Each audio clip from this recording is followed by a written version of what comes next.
रात्रि में वंशी सुना के सुवाएंगे, लाला को निद्रा आ जाए। रात्रि में भूख लगेगी तो लाला के पलंग के पास में बंटा भोग रखेंगे कि भूख लगेगी तो खा ले को। पूरे विश्व में वो परमात्मा है, पर हमारे ब्रज में तो लाला ही है, क्योंकि ब्रजवासियों ने कभी परमात्मा देखे नहीं, ब्रजवासियों ने तो लाला ही देखो है।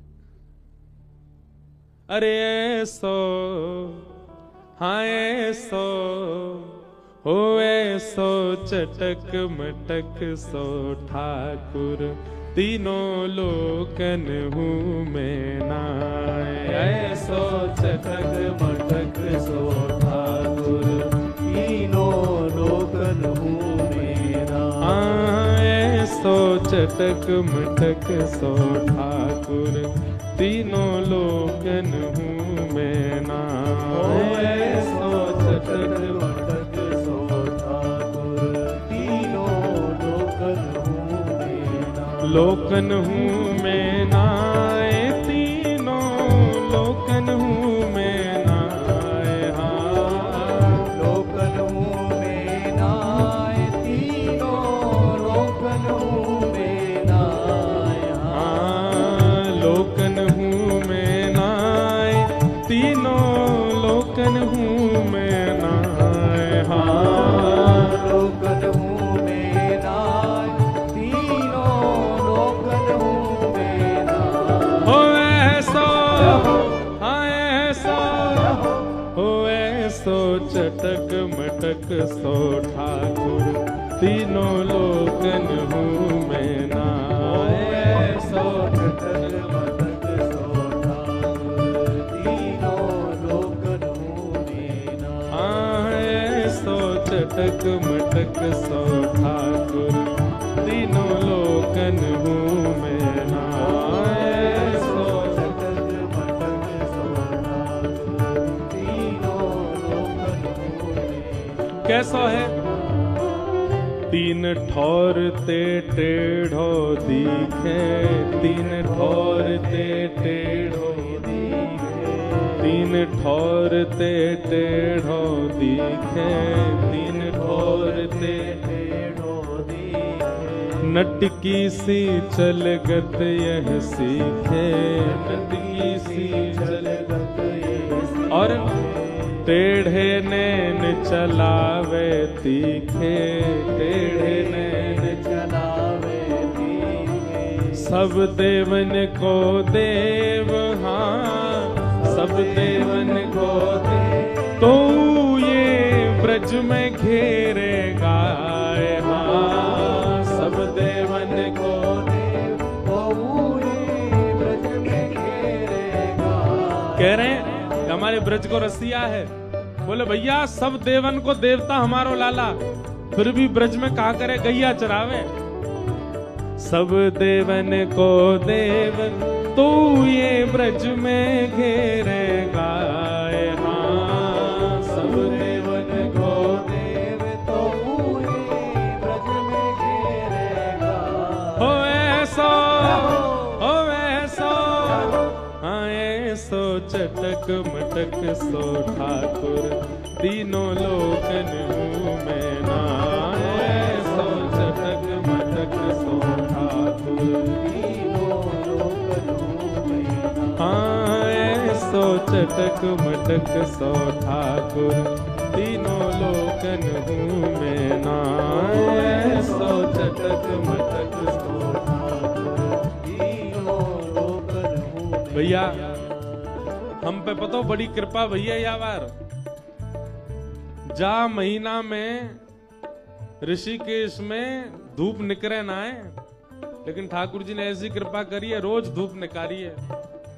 लेकिन आप लोग तो ऐसे बैठे हो जैसे कितनो जाड़ो पड़ रहा हो बाहर। अरे नेक भुजा उठाओ, करताल बजा के भाव सगाओ, लाला ने गिरिराज जी उठाए हैं। ओ ऐसो हाँ ऐसो ओ ऐसो चटक मटक सो ठाकुर, तीनों लोकन हूँ मैं नाय। ऐसो चटक मटक सो ठाकुर, तीनों बल गिरिराज धरण की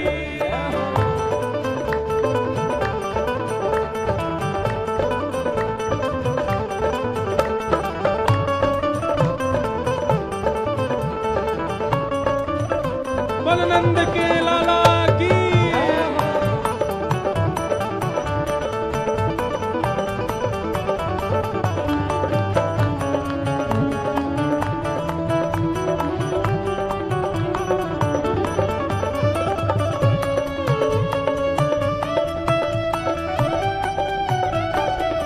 और बड़े बड़े असुरन को मारो, बड़े बड़े असुरन को मारो, बड़े बड़े असुरन को मारो, बड़े बड़े असुरन को मारो। नाग कालिया पकड़ पछाड़ो, नाग कालिया पकड़ पछाड़ो। 7 दिनन तक गिरिवर धार्यो, 7 दिनन तक गिरिवर धार्यो। ओ 7 दिनन तक गिरिवर धार्यो, 7 दिनन तक गिरिवर धारो। ऐसो बलि तो, हाँ ऐसो बलि तो ग्वालन से खेलन में पिट जाए। हाँ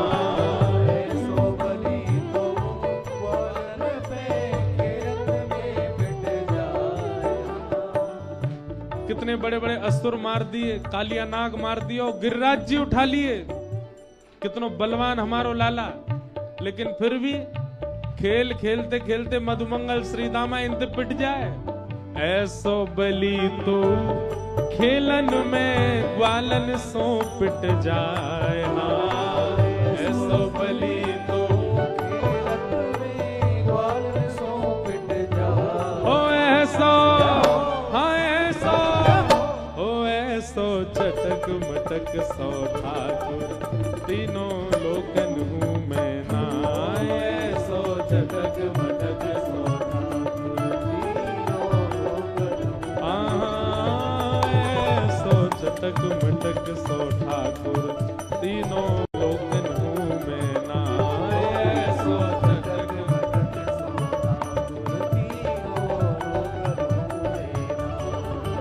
नाय। रूप छबीलो है ब्रज सुंदर, रूप छबीलो है ब्रज सुंदर। रूप छबीलो है ब्रज सुंदर, रूप छबीलो है ब्रज सुंदर। बिना बुलाए डोले घर घर, बिना बुलाए डोले घर घर।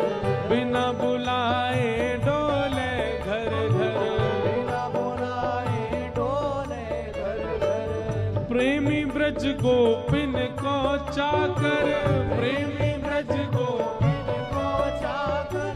प्रेमी ब्रजवासिन को चाकर, प्रेमी ब्रजवासिन को चाकर। ऐसो प्रेम बढ़ो, हाँ ऐसो प्रेम बढ़ो माखन की चोरी करके खाए। हाँ ऐसो प्रेम बढ़ो माखन की चोरी करके खाए। अरे हाँ ऐसो प्रेम बढ़ो माखन की चोरी करके खाए। हाँ ऐसो प्रेम बढ़ो माखन की चोरी करके खाए। ओ ऐसो, ओ ऐसो, हाँ ऐसो चटक मटक सो ठाकुर तीनों लोकन हूँ मैं नाय। ऐसो चटक मटक सो ठाकुर तीनों लोकन हूँ मैं नाय।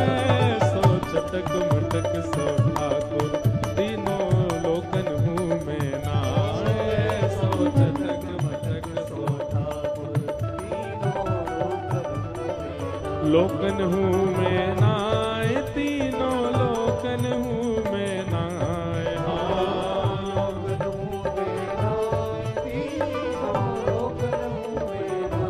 अरे हाँ लोकन हूँ मैं नाय, तीनों लोकन हूँ मैं नाय।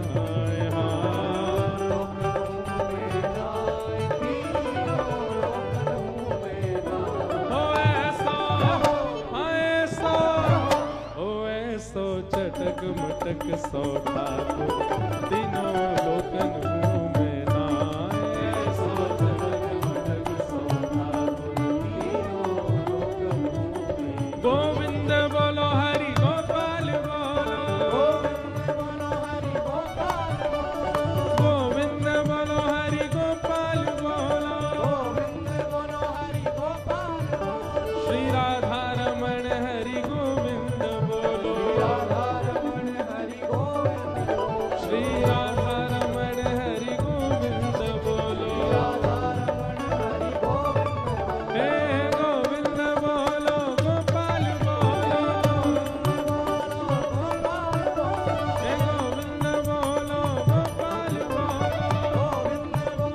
जय जय श्री राम, जय जय श्री राम, जय जय श्री राम।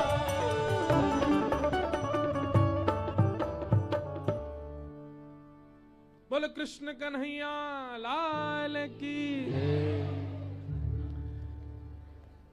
सब देवन को देव तो ये ब्रज में घेरेगा।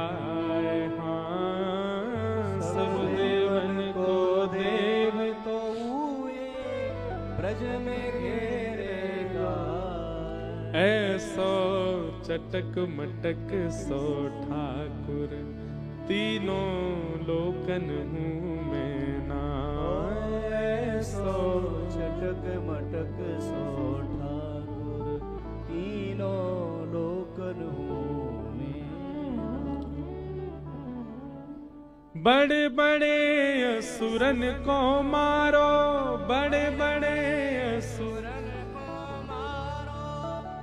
नाग कालिया पकड़ पछाड़ो, नाग कालिया पकड़ पछाड़ो। 7 दिनन तक गिरिवर धार्यो, 7 दिनन तक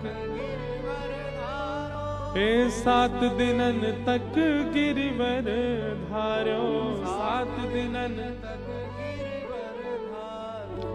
ऐसो बलि तो खेलन में ग्वालन से पिट जाए। हाँ, ऐसो बलि तो खेलत में ग्वालन सो पिट जाए। 7 दिन तक गिरिराज जी उठा लेंगे, कालिया नाग को पछाड़ देंगे, लेकिन मधुमंगल सीतामा के आगे ऐसे भीगी बिल्ली बन जाएंगे जैसे जी कितने बलवान है। मधुमंगल सीतामा मन सुखा तन सुखा। तन सुखा को नाम तन सुखा क्यों है पता है? वो तन ऐसोवा को फूंक मार दो तो ऑस्ट्रेलिया पहुंच जाए बिना वीजा के। वहां को नाम ही तन सुखा। ये इनके असली नाम नहीं है, ठाकुर जी ने रखो है। पत्रो दुबरो या हमारे वहां को नाम कहा तन सुखा। एक है धन सुखा, दोनों बात है। पत्रो दुबरो है लेकिन नाम बा को उल्टो रखो, ये व्यंगात्मक नाम है कैसो? पत्रो दुबरो पर नाम का रखो। तंत बड़ो सुखी है भैया, दोनों बातें। तन सुखा, तंत सुखो भी और तंत सुखी भी। जैसे ठाकुर जी कोई और ग्वाल बालन की मंडली तो मिले ना, देख ले भैया हम तो ज्यादा मत बोले, नहीं तो तन सुखा है बुला देंगे। वो तन सुखा कौन है? बोले हम में सब तो बलवान है वो। सामने वाले बालक डर जाए, बोले अच्छा लाला ने दिखाइयो। ए तन सुखा ने करके आज तन सुखा आयो, पत्रो दुबरो सीख सो। कोई जलेबी की दुकान या कोई बढ़िया मिष्ठान की दुकान दिखे ठाकुर जी को, ठाकुर जी कहे भैया हमें दे दे। बोले लाला जी ऐसी ना मिले, या के काजी कछु देनो पड़ेगो। अरे तू जाने ना है हमारे पास में गोकुल को सबसे धनवान व्यक्ति है। बोले कौन? बोले धन सुखा। धन सुखा ने करके आया, बाकी जन कितने कर्जे आए सबन पे। वहां को नाम है धन सुखा। एक है ठाकुर जी को सखा, वहां को मुख ऐसो है कि वह देख के यूं लगे कि रो है। ठाकुर जी तो पहली बार मिलो, ठाकुर जी ने वहां को अरे भैया तू रो काई को रोए? अरे ना लाला रोए ना रो, मेरो चेहरा ही ऐसो है। ठाकुर जी वाह, वहां को नाम रख दियो मन सुखा। जे मन सुखा, मन ते सुखी। तो कहां इतने बड़े बड़े राक्षसन को ठाकुर जी नेक में ही मार रहे हैं। और ऐसो बलि तो खेलन में ग्वालन सो पिट जाए। जे ग्वाला सबरे पीट दे लाला को, रोते रोते जाए मैया मुको आज वाने बड़ो खिजायो, वो बड़ो लड़े मोते। प्रेम ये सब ब्रजवासीन को प्रेम है ठाकुर जी से, और ठाकुर जी को प्रेम है ब्रजवासीन से।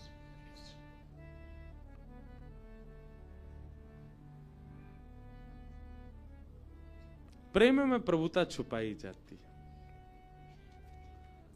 तो गिरिराज जी धारण किए, ब्रजवासी सब बोले लाला तुको सांची बताना पड़ो, कैसे उठाए तेने? ठाकुर जी बोले कछु माखन को बल बढ़ो, कछु गोपन करी सहाय, श्री राधे जू की कृपा सो मैंने गिरवर लियो उठाए। भैया कछु तो मुंह में माखन को बल आगो, आप सबन के घर ते माखन चुरा चुराए के खायो, वहां से मुंह में बल आगो। ब्रजवासी बोले और बोले कछु गोपन करी सहाय, आप सब गोप ग्वालन ने मेरी बड़ी सहायता करी। गोप ग्वाल ब्रजवासी बोले लाला सहायता तो हम कर रहे, हमने अपनी अपनी छड़ी लगाई पर कहा बताएं टूट गई सबरी, हम सहायता। ठाकुर जी बोले छड़ीन की सहायता ना करी, आप लोगों ने पता ही ना है आपने मेरी कहा सहायता करी। ब्रजवासी बोले बता दे भैया। बोले आप सबरे टकटकी लगा के मोह देख रहे, और जब आप सबरे मोह देख रहे तो आप सबन की शक्ति मेरे भीतर आ गई, और आप सबन की शक्ति जैसी मेरे भीतर आई, लाखों ब्रजवासी की शक्ति एक बालक में आ गई और मैंने गिरिराज जी उठा लिए। ब्रजवासी बोले अच्छा, तभी तो हम कहें आजकल कमजोरी क्यों लग रही है भीतर ते, नेक चलवे में हम हाँप क्यों जाएं, सांस काई को फूल रही है हमारी, अब पता चली जे तो हमारी शक्ति चुराए ले गो लाला। ठाकुर जी बातें सुन के मंद मंद मुस्कारे और प्रेमाश्रु छलक रहे हैं ठाकुर जी के। कितने भोले हैं ब्रजवासी। मैं भैया अपनी कथा में, हर कथा में एक बात कहूं, ठाकुर जी को प्राप्त करवे के काजे ज्ञानी हैवे के जरूरत नहीं, वैरागी हैवे की जरूरत नहीं, बुद्धिमान हैवे की जरूरत नहीं, धनवान हैवे की जरूरत नहीं। ठाकुर जी को प्राप्त करवे के काजे भोले बन जाओ। जितने सीधे, जितने भोरे, जितने भोंदू, उतनी जल्दी लाल जी मिलेंगे। ब्रजवासी बहुत भोरे, बहुत सीधे, और सीधे ही ठाकुर जी को। अब देखो लोग बाग आजकल एक नया ट्रेंड चला है, माता पिता बच्चों को समझाते स्मार्ट बनो, है दुनिया तुम्हारा दुरुपयोग कर लेगी, थोड़े चतुर बनो, थोड़े थोड़े ऐसे बनो। यूनिवर्सिटी जाते को हम एक परिवार आया, वो बोला महाराज जी हम तो अपने बच्चे को घर ही पढ़ा रहे हैं। मैंने क्यों, ये बहुत सीधा है, हम इसको यूनिवर्सिटी नहीं भेजते, हमें लगता है वहां के बच्चे ऐसे हैं, पता नहीं क्या होगा इसका। भैया देखो एक बात सुनो, आप चतुर बनोगे, स्मार्ट बनोगे, चाटुकारी आपके अंदर आ जाएगी, क्लेवर बनोगे, आप संसार के प्रिय रहोगे। संसार आपको बहुत प्रेज करेगा, भाई कुछ भी कहो ये आदमी बड़ा चतुर है। चतुर के भी दो अर्थ होते हैं, एक अर्थ तो ये होता है चतुर है इससे सावधान, और दूसरा ये होता है चतुर है मतलब इसको कैसे भी षड्यंत्र में डाल दो ये बच ही जाएगा। चतुर का मतलब कई बार बुद्धिमान भी होता है। घर में कोई सिचुएशन ऐसी फंस जाती है, सब लोग कहते हैं उनके पास चलो, हमारे घर का वो सदस्य है, उसकी बड़ा बुद्धिमान है, वो निकाल लेगा इस चीज से।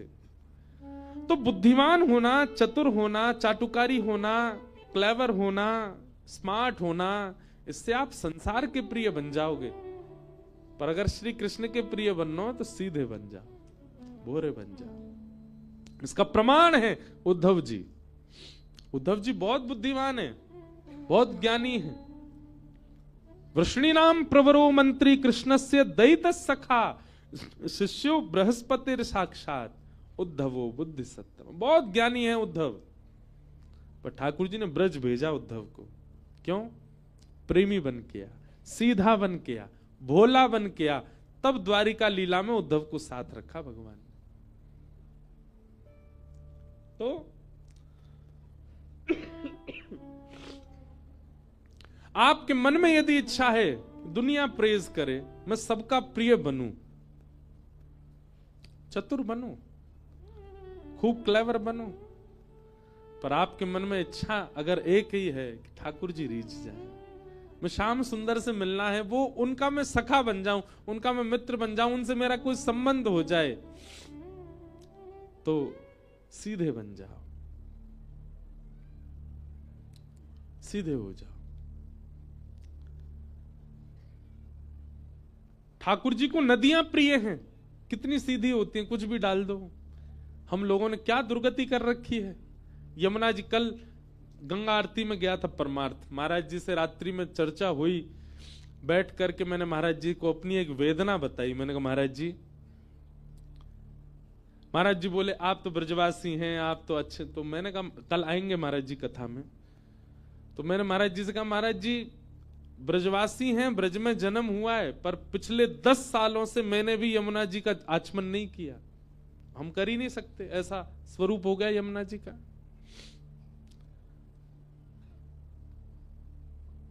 श्री कृष्ण को कौन प्रिय? नदियां प्रिय, सीधी हैं। हमने उनकी क्या स्थिति कर दी?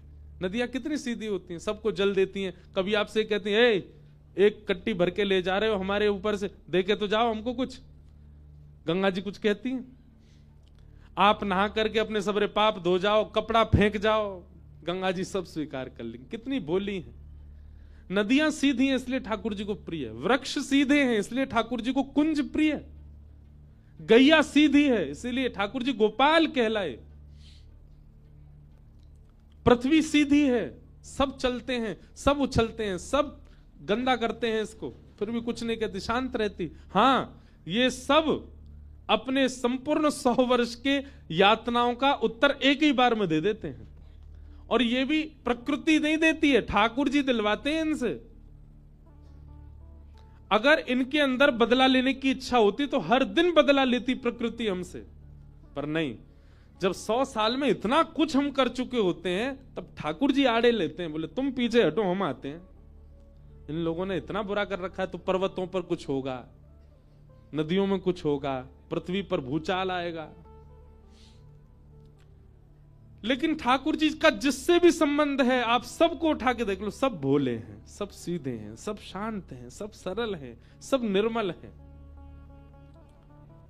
हम चाह रहे हैं हमसे ठाकुर जी संबंध हो, ठाकुर जी कह रहे हैं खुद को देख तो ले पहले, ऐसा दूषित है।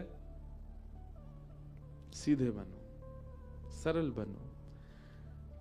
मन में भाव आता है, गंगा जी में स्नान करते हैं सब लोग, डुबकियां लगाते हैं, मांगते हैं गंगा जी से हमारे धन की पूर्ति हो जाए, हमारा व्यापार बढ़िया चल जाए, मेरा एग्जाम है मैं क्लियर हो जाऊं, मेरा विवाह होने वाला, पत्नी बढ़िया आवे, हमारे बालक जन्म ले रहे हैं, बढ़िया बालक हो, सब चीज मांगते हैं।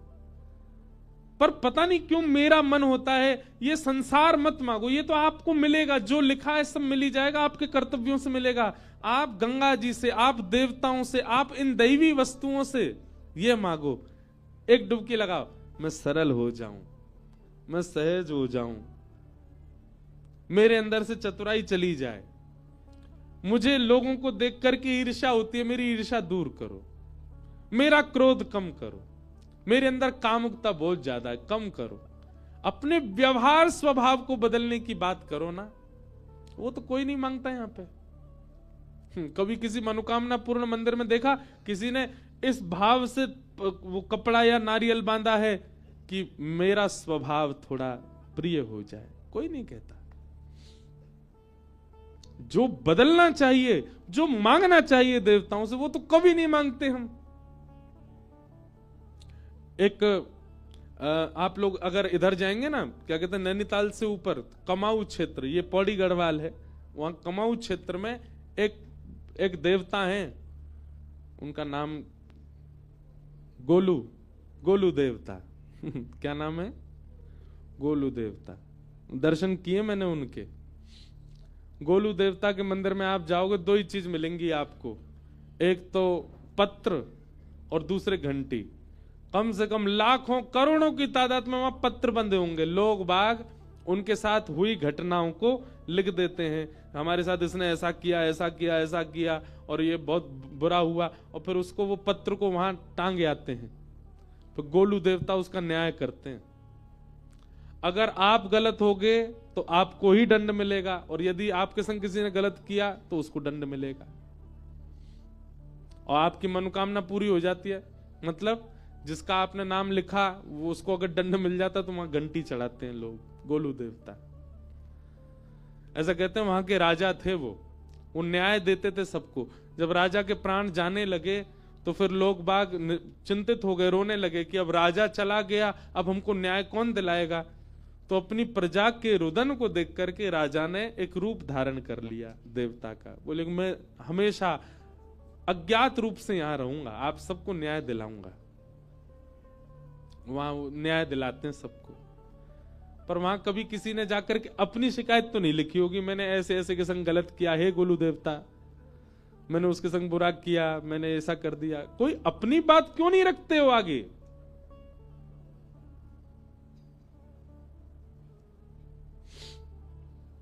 सीधे बन जाओ। भगवान ने गिरिराज जी धारण किए और ब्रजवासी सब खड़े हैं।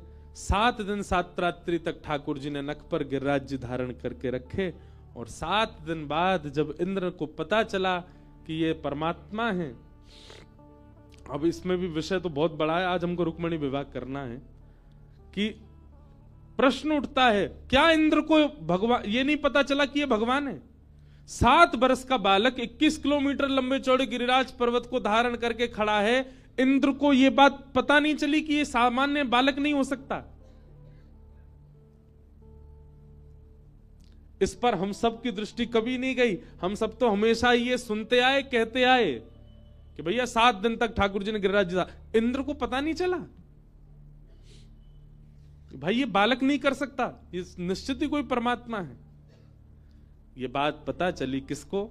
जयदेव महाप्रभु को।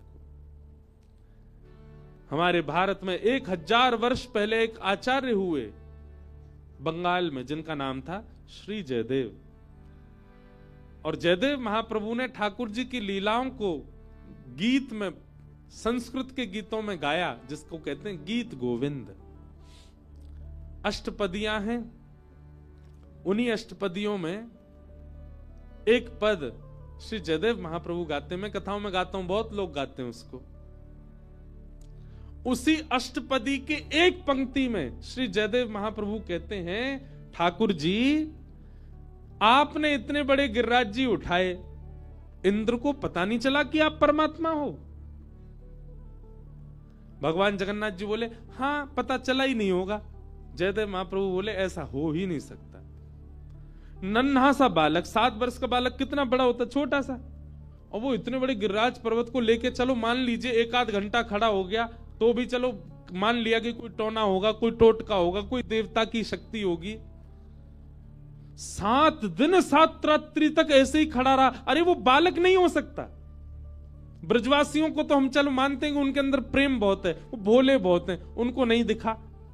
पर इंद्र तो बुद्धिमान है, देवताओं का राजा, उसको यही नहीं पता चला कि ये परमात्मा नहीं है। भगवान बोले इंद्र को पता ही नहीं चला होगा। जयदेव महाप्रभु बोले पर मुझे तो दाल में कुछ और काला लग रहा है, तो तुम्हें क्या लग रहा है? तब जयदेव महाप्रभु लिखते हैं, अभिनव जलधार सुंदर धृत मंदर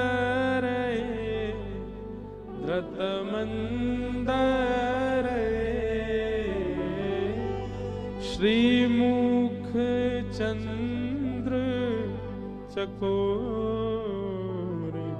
जय जय देव हरे। श्रीमुख चंद्र चकोर जय जय देव हरे। जयदेव महाप्रभु कह रहे हैं,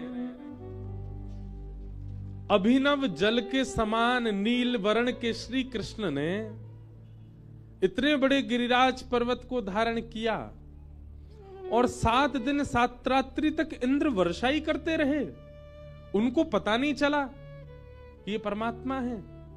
तो जयदेव महाप्रभु कहते हैं इंद्र को तो 7 मिनट में ही पता चल गया था कि ये परमात्मा है। 7 दिन नहीं, 7 मिनट में ही पता चल गया था कि ये परमात्मा है, गिरिराज जी धारण जिन्होंने किया है। तो फिर वो 7 दिन तक वर्षा क्यों करता रहा? जयदेव महाप्रभु कहते हैं, बोले मुझे तो ऐसा लगता है जब ठाकुर जी ने गिरिराज जी उठाए तो सब ब्रजवासियों ने ठाकुर जी को घेर लिया और ठाकुर जी के श्री स्वरूप के सामने, बिल्कुल नेत्रों के सामने वृषभानुनंदिनी श्री किशोरी जी खड़ी हैं। उनके रूप को देखने में ठाकुर जी को इतना सुख मिला, इतना सुख मिला ठाकुर जी ने 7 मिनट में, जैसे इंद्र को पता लगा कि ये परमात्मा है, इंद्र तो वर्षा बंद कर रहा था, ठाकुर जी ने कही, ए इंद्र, अपने सबरे भंडार खोल दे, जितनी है सके उतनी वर्षा कर दे। आज किशोरी जी के रूप को देखवे को समय मिलो है, आज जी भर के किशोरी जी को देखवे को अवसर मिलो है। जब तक तेरी वर्षा को जल खत्म नहीं आ जाए तब तक करते ही रहियो, ताकि मैं किशोरी जी को देखता रहूं। प्रश्न हुआ, क्या ठाकुर जी 7 दिन में रीझ गए, बस किशोरी जी को 7 ही दिन तक देख पाए? क्या इतना ही रूप लावण्य था किशोरी जी का कि 7 दिन में ठाकुर जी का मन भर गया? नहीं, ठाकुर जी को मन ना भरो तो इंद्र को भंडार खत्म है गो। इंद्र के पास जलाशय खत्म हो गया, ठाकुर जी तो अब भी यूं ही खड़े। थोड़ी देर बाद सब ब्रजवासी अब लाला, अब जा गिरिराज जी नीचे धर दे। क्यों? काहे को? वर्षा बंद है गई अब बाहर। ठाकुर जी ने भ्रगुटी टेढ़ी कर गई तो समझ में नहीं आई, तो मैंने कही खूब बरसई हो। इंद्र बोलो, जय जय, जितनो एक सांबर तक में बरसानो चाहिए उतनो पूरा बरसा दियो मैंने, मुंह पे खत्म है, जल ही ना है बच्चो। तब 7 दिन बाद ठाकुर जी ने गिरिराज जी नीचे धरे। ये भेद किसने खोला? जयदेव महाप्रभु। इसलिए श्री राधे जू की कृपा से मैंने गिरिवर लियो उठा, किशोरी जी की कृपा से मैंने गिरिराज जी उठा। बोलो गिरिराज धरण की, श्याम सुंदर श्री यमुने महारानी की, गोवर्धन नाथ की, गिरधर लाल प्यारे की, पूछरी के लौठा की, हुप हुप प्यारे। क्या बात है वंशी वारे। ठाकुर जी ने गिरिराज जी धारण किए। ऐसे गिरवर धारण की लीला सुनाई। अब आगे रासपंच अध्याय का प्रसंग आया। भगवान ने गोपियों के संग रास किया।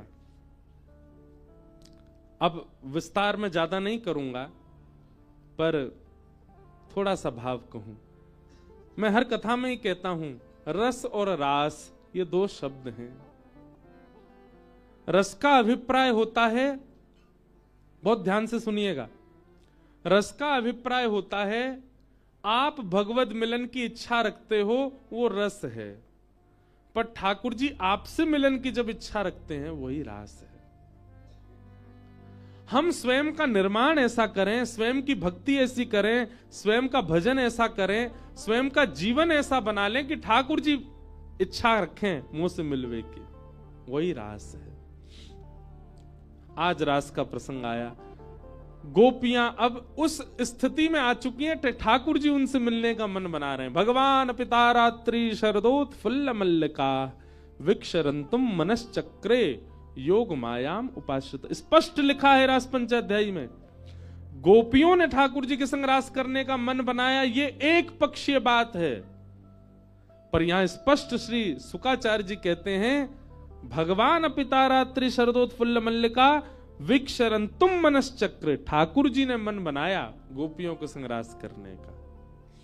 ये बहुत ऊंची बात है। इसको सामान्यतया सुन रहे हो इसलिए सामान्य लग रही है आपको। आप बद्रीनाथ जाने का मन बनाओ, समझ में आता है, पर बद्रीनाथ जी आपके घर आवे को मन बनाए, ये विशेष बात है कि नहीं?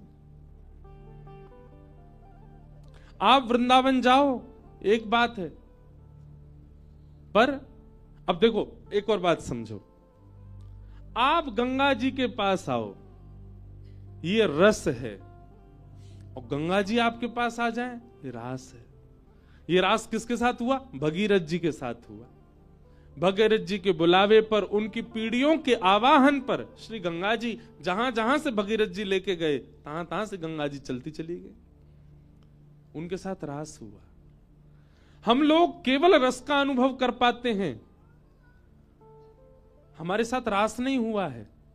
रास का मतलब है कि हमसे प्रसन्न हो गए ठाकुर जी और हम पर कृपा करके हमारे पास आ गए, तब रास समझो। रास का अनुभव कैसे कर सकते हो आप? मैं बताता हूं कथा में कि जब भी वृंदावन जाओ पहले से ही कुछ विचार करके जाओ।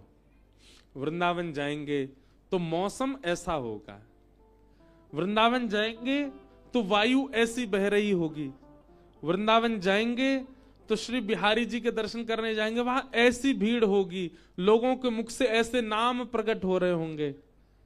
और श्री वृंदावन बिहारी जी का जब हम दर्शन करेंगे तो बिहारी जी की पोशाक ऐसी होगी, बिहारी जी के वस्त्र ऐसे होंगे, बिहारी जी का श्रृंगार मुकुट ऐसा होगा।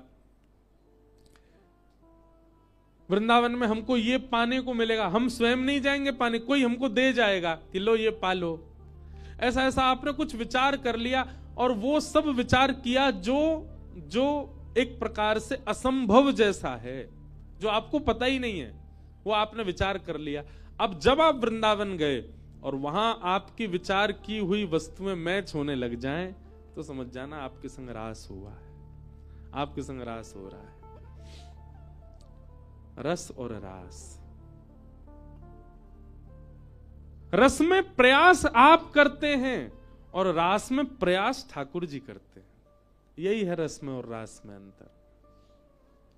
स्वयं को हम ऐसा बना लें कि ठाकुर जी प्रयास करें हमारे पास आवे को, हमसे मिलवे को, वो रास।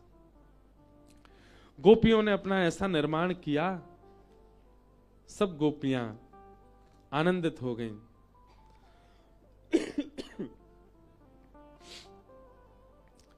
भगवान ने जैसी वंशी का नाद किया, कृष्ण प्रेम में उन्मुक्त गोपियों को वह स्वर सुनाई देने लगा। और स्वर भी नहीं सुनाई दिया, स्वर में शब्द सुनाई दिया, चल गोपी जल्दी आ, मैं तेरी प्रतीक्षा कर रहा हूं। गोपियों को स्वर नहीं सुनाई दे रहा, वेणु की धुन नहीं है, धुन में शब्द है। और शब्द कान में आते ही कहता है अरे गोपी जल्दी आ, क्यों वंशी बजा रहे हैं, सुनाई तो सबको दे रही है, पर वेणु की धुन में शब्द केवल उन्हीं को सुनाई दे रहा है जो कृष्ण प्रेम करती हैं गोपियां। जैसे कथा हो रही है, यहां हजारों लोग बैठे हैं, पर कई लोगों को केवल शब्द ही सुनाई दे रहा है कि व्यास जी केवल बोल रहे हैं, 10:30 बजे तो बोले ही जा रहे हैं, शांति ही नहीं है रे, 12:45 है गए, जन कब विश्राम लेंगे। कई लोगों को लग रहा है केवल शब्द का वाचन किया जा रहा है, पर यहां बैठे कई लोगों को ऐसा अनुभव हो रहा होगा कि व्यास तो माध्यम है, इंद्रेश जी तो माध्यम है, इनकी वाणी तो माध्यम है, पर इनके मुख से जो शब्द है ना, ये श्री कृष्ण ही बोल रहे हैं और ये मेरे लिए ही बोल रहे हैं। ताली तो सबने ऐसी बजाई जैसे सबन को यही लग रहा हो, पर सबको नहीं लग रहा है। हम जानते हैं 1000 लोगों में ज्यादा से ज्यादा 4 लोगों को अनुभव ऐसा होता है कि कथा मेरे लिए कही जा रही है। यहां जो कुछ भी कहा जा रहा है वो शब्द श्री कृष्ण मेरे परिवर्तन के लिए प्रकट कर रहे हैं।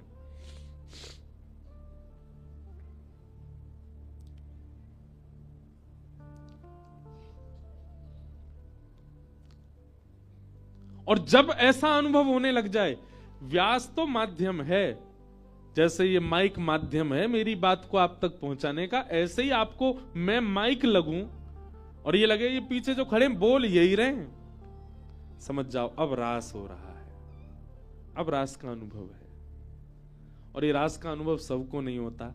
आपके हिमालय के स्वयं महादेव पहुंचे वृंदावन हमारे यहाँ, गोपियों ने रोक दिया, बोले बाबा कहाँ जा रहे हो, बोले मैं हुए रास में जानो। बोले रास में तो केवल वही जा सके जो गोपी हो। इसका मतलब क्या है, रास का अनुभव किसको हो सकता है, जो गोपी है। और गोपी का स्वरूप क्या है, दर्शन को नैना तपे, वचन सुनन को कान, मिलवे को हियरा तपे, हिय के जीवन प्राण, गोवर्धन वासी सावरे, गोवर्धन वासी।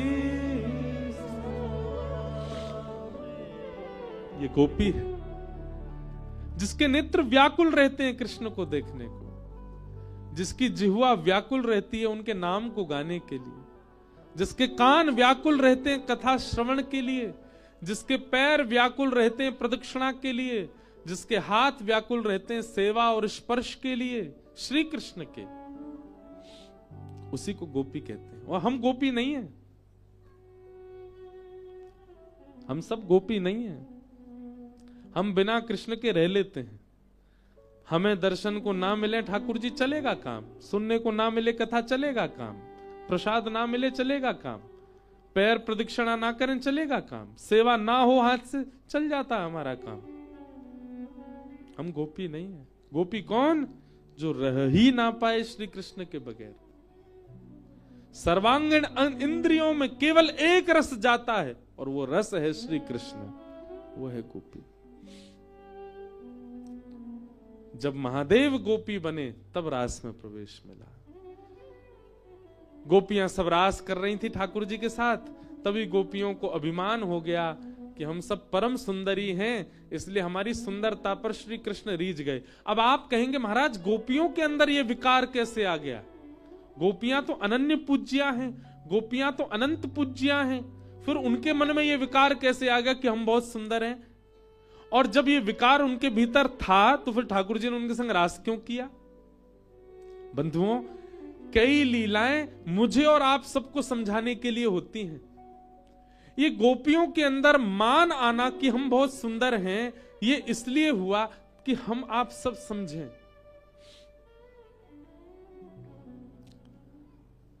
कई बार हमारी सेवा से हमारी इच्छा ये होती है कि ठाकुर जी प्रकट हो जाएं।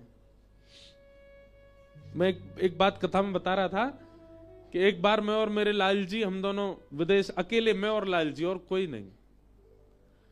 विदेश जाना हमको वैसे प्रिय नहीं, पर इसलिए प्रिय क्योंकि मैं और लाल जी अकेले जाते हैं। सेवा बहुत बढ़ जाती है पर हम ही करते हैं, हमारी गोद में ही बैठते हैं। अब यहां तो सब लोग हैं, सब सेवा करते हैं। अब हम कथा करते हैं, लाल जी यहां से वहां भी आ जाते हैं, कई बार सब होता। पर विदेशों में तो यह है कि लाला खावे को भी मेरे हाथ थे, सोवे को भी मेरे हाथ थे, उठे को भी मेरे हाथ थे, श्रृंगार भी मेरे हाथ थे, जाए को भी मेरे हाथ थे। और फ्लाइट में हम जाते हैं तो हमारा एक अद्भुत है, ठाकुर जी की एक ऐसी बनी हुई है, यहीं बैठ जाते हैं छाती में ही। उसमें एक बड़ी झीनी सी एक जाली है, उसमें से ठाकुर जी देखते रहते हैं बाहर, और ऐसे हम धीरे से ऐसे पटका से ढक लेते हैं, तो लाल जी पता ही नहीं चलता किसी को कि यहीं बैठे हैं। तो विदेश यात्रा में ये सुख रहता है, लाल जी संग ही रहते हैं। तो एक बार हम जा रहे थे, रात्रि का समय, सब सो रहे हैं हवाई जहाज में, मैं और लाल जी दोनों बैठे। थोड़ी देर बाद पता नहीं एक मन में भाव आया, मैं लाल जी आप ऐसे ही रहते हो हमेशा, हाथ पांव दुख जाते होंगे आपके, या हाथ नीचे कर ले हो,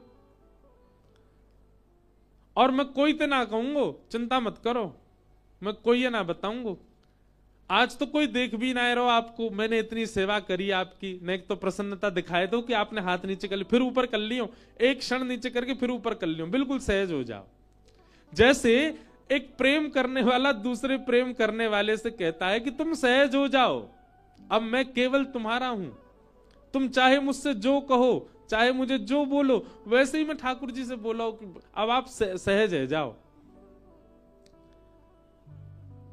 बहुत देर लीला चली, थोड़ी देर मैंने आंख बंद करी, अच्छा मैं ठाकुर जी 10 तक गिनती गिनना है, हाथ नीचे कर लियो एक बार, और 10 गिन के जैसी आंख खोलूंगा एक बार ये हाथ यूं दिखाई दियो, फिर ऊपर कर लियो, कोई से नहीं कहूंगा। खूब हाजी हजूरी कर ली, खूब पाम पूज लिए, खूब प्रार्थना कर ली, खूब बात कर ली, ठाकुर जी ने हाथ नीचे नहीं कियो। ठाकुर जी को बगल में सिंहासन, वह मैं पौड़ा